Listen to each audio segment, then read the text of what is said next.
അതിമോഹം ഒന്നുമില്ല. അടുത്ത വിഷുവിന് മുൻപെങ്കിലും എന്റെ കണ്ണേട്ടന്റെ കാലിന് കുറച്ചെങ്കിലും സ്വാധീനം കിട്ടണേ.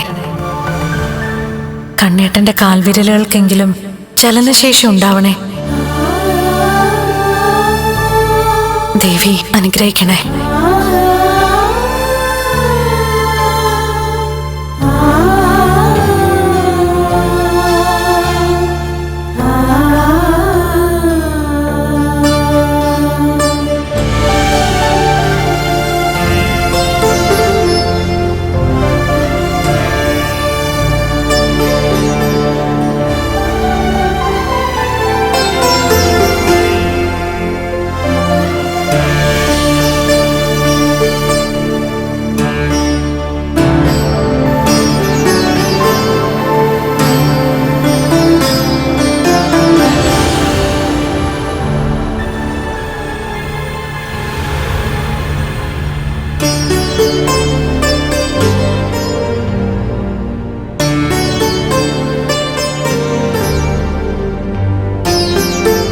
മോളെ,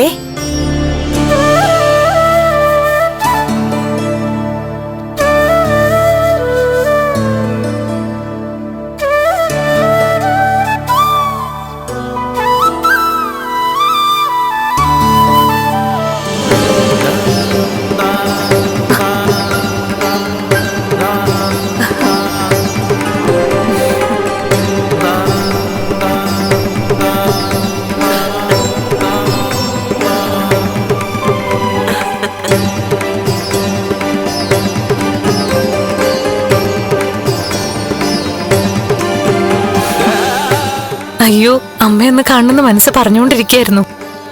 ഇന്ന് വിഷു അല്ലേ, അതുകൊണ്ട് വിഷു കൈനീട്ടം തരാനായിരിക്കും.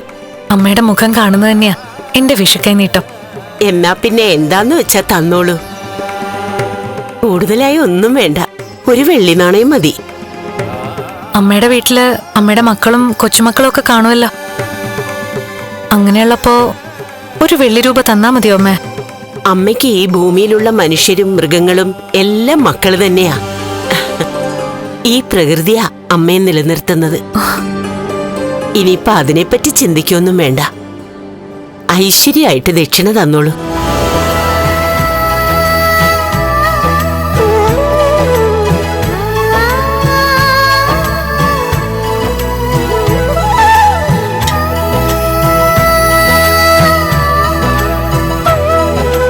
മോൾക്ക് ഞാൻ ദക്ഷിണ തരണ്ടേ?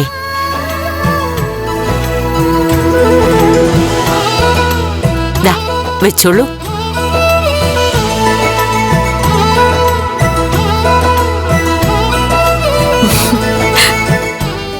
ഈ വെള്ളി നാണയം ഒരു കാരണവശാലും കൈമോശം വരരുത്. മോളുടെ പൂജാമുറിയിലുള്ള അയ്യപ്പ ഭഗവാന്റെ വിഗ്രഹത്തിന് മുന്നിൽ അമ്മ തന്ന ഈ വെള്ളി നാണയം ഭദ്രമായിട്ട് വെക്കണം. ഇടയ്ക്ക് മോൾക്ക് എന്തെങ്കിലും മനപ്രയാസം വരുമ്പോ അയ്യപ്പനെ മനസ്സിൽ ധ്യാനിച്ച് ഈ വെള്ളി നാണയം നെഞ്ചോട് ചേർത്ത് പിടിക്കണം. അപ്പോ മനസ്സിനും ശരീരത്തിനും നേരിയ ആശ്വാസം കിട്ടും. ഒരു തണുപ്പ് അരിച്ചിറങ്ങുന്നത് പോലെയൊക്കെ തോന്നും. ഇപ്പൊ തന്നെ മോള് കണ്ണടച്ചിട്ട് ഈ വെള്ളി നാണയം നെഞ്ചത്ത് വെച്ചൊന്ന് പ്രാർത്ഥിച്ചു നോക്കിയേ.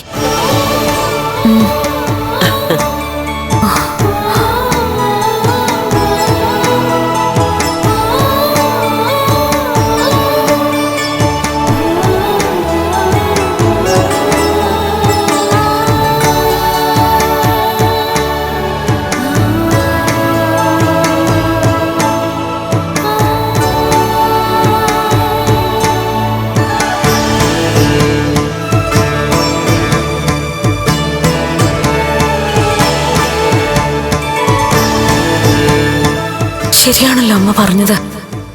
എന്തൊരാശ്വാസ, എന്തൊരു തണുപ്പാ.